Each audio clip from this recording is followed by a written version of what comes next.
हुकूमत और अपोजिशन में मुज़ाकरात। स्पीकर चैम्बर में आज बड़ी बैठक लगेगी। सरदार अयाज सादिक ने हुकूमत और पीटीआई की कमेटियों को सुबह 11:30 बजे बुला लिया। पहले बातचीत का मकाम और TOR तय किए जाएंगे। स्पीकर कौमी असम्बली कहते हैं कि नेक नियति से दावत दी, बातचीत से ही आगे बढ़ा जा सकता है। वज़ीर-ए-आज़म शहबाज शरीफ ने 8 रुकनी मुज़ाकराती कमेटी तश्कील दे दी। हुकूमती इत्तेहादी अरकान भी शामिल। नायब वज़ीर-ए-आज़म इसहाक डार, राना सनाउल्लाह और सेनेटर इरफान सदीकी हिस्सा। राजा परवेज़ अशरफ, नवीद कमर, खालिद मकबूल सिद्दीकी, अब्दुल अलीम खान और चौधरी सालिक हुसैन भी कमेटी में शामिल। वज़ीर-ए-आज़म ने कहा, पाकिस्तान है तो हम सब हैं। उम्मीद है मुल्क की सलामती और कौमी मफाद को मुकद्दम रखा जाएगा। स्पीकर की दावत कबूल कर ली। पीटीआई की मुज़ाकराती कमेटी आज मुलाकात के लिए जाएगी। शेख वकास अकरम की तस्दीक, कहा कि उम्मीद है हुकूमत संजीदगी का मुजाहरा करेगी। बैरिस्टर गौहर का हुकूमत की मुज़ाकराती कमेटी की तश्कील का खैर मकदम। बोले, हुकूमती कमेटी की तश्कील खुश आइंद है। मुज़ाकरात जामे और नतीजा खेज होने चाहिए। अपोजिशन लीडर उमर अयूब ने हुकूमती मुज़ाकराती कमेटी की तश्कील नाकाफ़ी करार दे दी। कहते हैं, मुतालिबात माने गए तो ही बात आगे बढ़ेगी, वरना सिविल नाफरमानी की तहरीक चलेगी। 9 मई और 26 नवंबर वाक़यात पर जुडिशल कमीशन बनाने का भी मुतालबा। तहरीक इंसाफ की मुज़ाकराती टीम ने हुकूमत से मुतालिबात का ड्राफ्ट तैयार कर लिया। 5000 से ज़ायद सियासी कैदियों की फहरिस्त तैयार। सियासी कैदियों की लिस्ट में बानी पीटीआई का नाम भी शामिल। वज़ीर-ए-आज़म के सियासी मुशीर राना सनाउल्लाह कहते हैं, सियासतदान मिल बैठेंगे तो कोई ना कोई हल निकल आएगा। मुज़ाकरात का नतीजा जल्द निकलेगा या देर से, डेडलॉक नहीं होना चाहिए।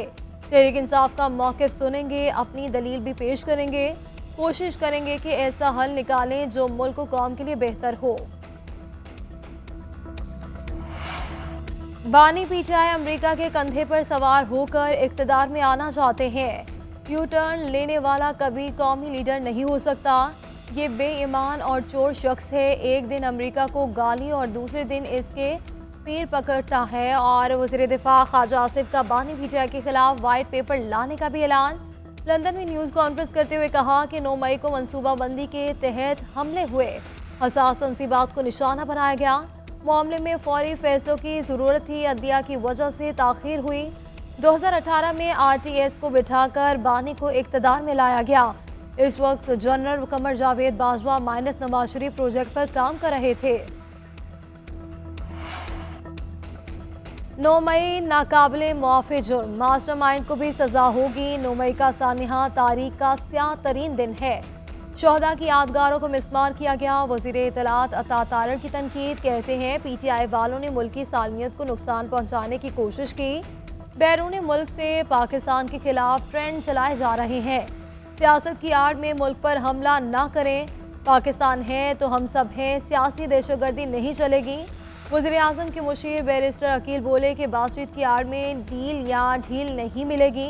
मुज़ाकरात में बानी पीटीआई की रिहाई का एजेंडा शामिल नहीं। 190 मिलियन पाउंड केस का फैसला आज नहीं सुनाया जाएगा। एहतसाब अदालत के अमले ने पीटीआई वकला को आगाह कर दिया। ज़राए के मुताबिक केस के हवाले से आइंदा तारीख एहतसाब अदालत G11 से दी जाएगी। एहतसाब अदालत के जज ने 18 दिसंबर को फैसला महफूज किया था।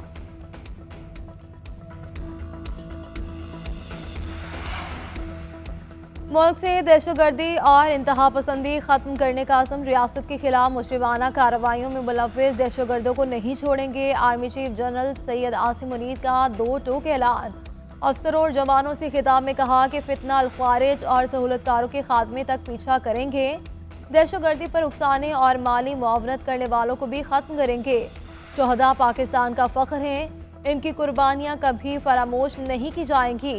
ISPR के मुताबिक सिपा सालार का जनूबी वजीरिस्तान के इलाके वाना का दौरा। मौजूदा सिक्योरिटी सूरत हाल पर ब्रीफिंग दी गई।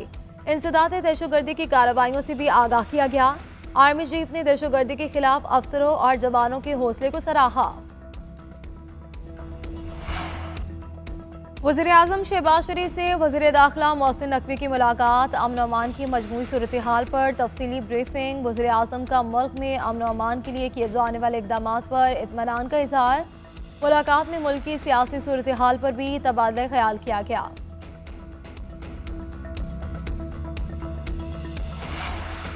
खुर्रम में रास्तों की बंदिश के बायस मरीजों की मुंतकिली चैलेंज। वज़ीर आला अली अमीन गंडापुर की हिदायत पर हेलीकॉप्टर सर्विस शुरू। MI-17 हेलीकॉप्टर ने गुज़श्ता रोज़ खुर्रम से 2 परवाजें की। मरीजों समेत 53 अफराद को पेशावर मुंतकिल किया गया। 16 अफराद को पारा चनार पहुँचाया गया। मुसाफिरों में जिरगा अरकान और सरकारी अमला शामिल था। मजमूई तौर पर 5 परवाजों से 100 अफराद को मुंतकिल किया जाएगा। बजरिया हेलीकॉप्टर अद्वियात की तरसील भी जारी। 1 करोड़ 20 लाख रुपए मालियत की 1850 किलो अद्वियात पहुँचाई गई। अली अमीन गंडापुर का कहना था कि मौजूदा सूरत हाल में खुर्रम के अवाम को दरपेश मुश्किलात का बाखूबी एहसास है। तमाम दस्तियाब वसाइल बरोएकार लाए जा रहे हैं। पायदार अमन और मुश्किलात के मुस्तकिल हल के लिए संजीदा इक़दाम किए जा रहे हैं।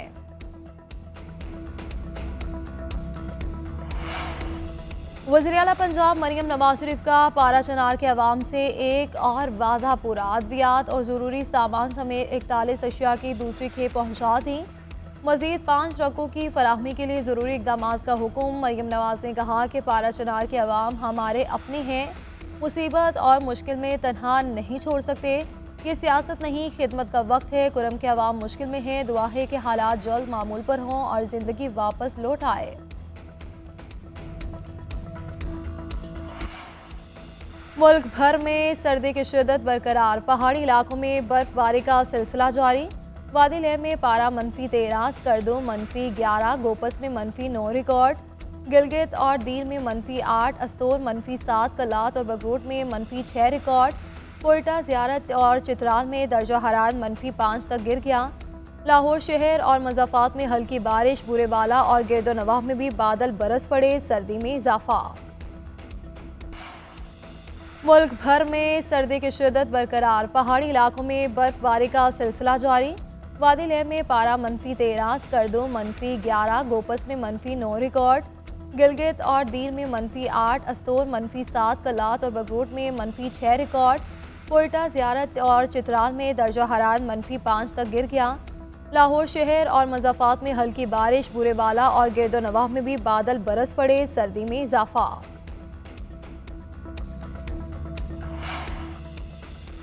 शाम की सियासी सूरत हाल तेज़ी से बदलने गई और तुर्क वज़ीर ख़ारजा दमिश्क पहुँच गए। तुर्क वज़ीर ख़ारजा की शाम के नए रहनुमा अहमद अलशारे अलमारूफ अबू मोहम्मद अल जलानी से मुलाकात। तुर्किया का शामी हुकूमत से मुकम्मल ताउन का ऐलान। दोनों रहनुमाओं के गर्म जोशी से मुसाफा करने की वीडियो सोशल मीडिया पर वायरल हो गई। उधर साबिक शामी सदर बशार अल असद की अहलिया ने शोहर से अलहदगी के लिए रूसी अदालत में दरख्वास्त दायर कर दी। तुर्क मीडिया का दावा कि कहा कि अस्मा अल असद शोहर से तलाक लेकर बरतानिया मुंतकिल होना चाहती हैं। अस्मा अल असद मॉस्को में खुश नहीं, वापस बरतानिया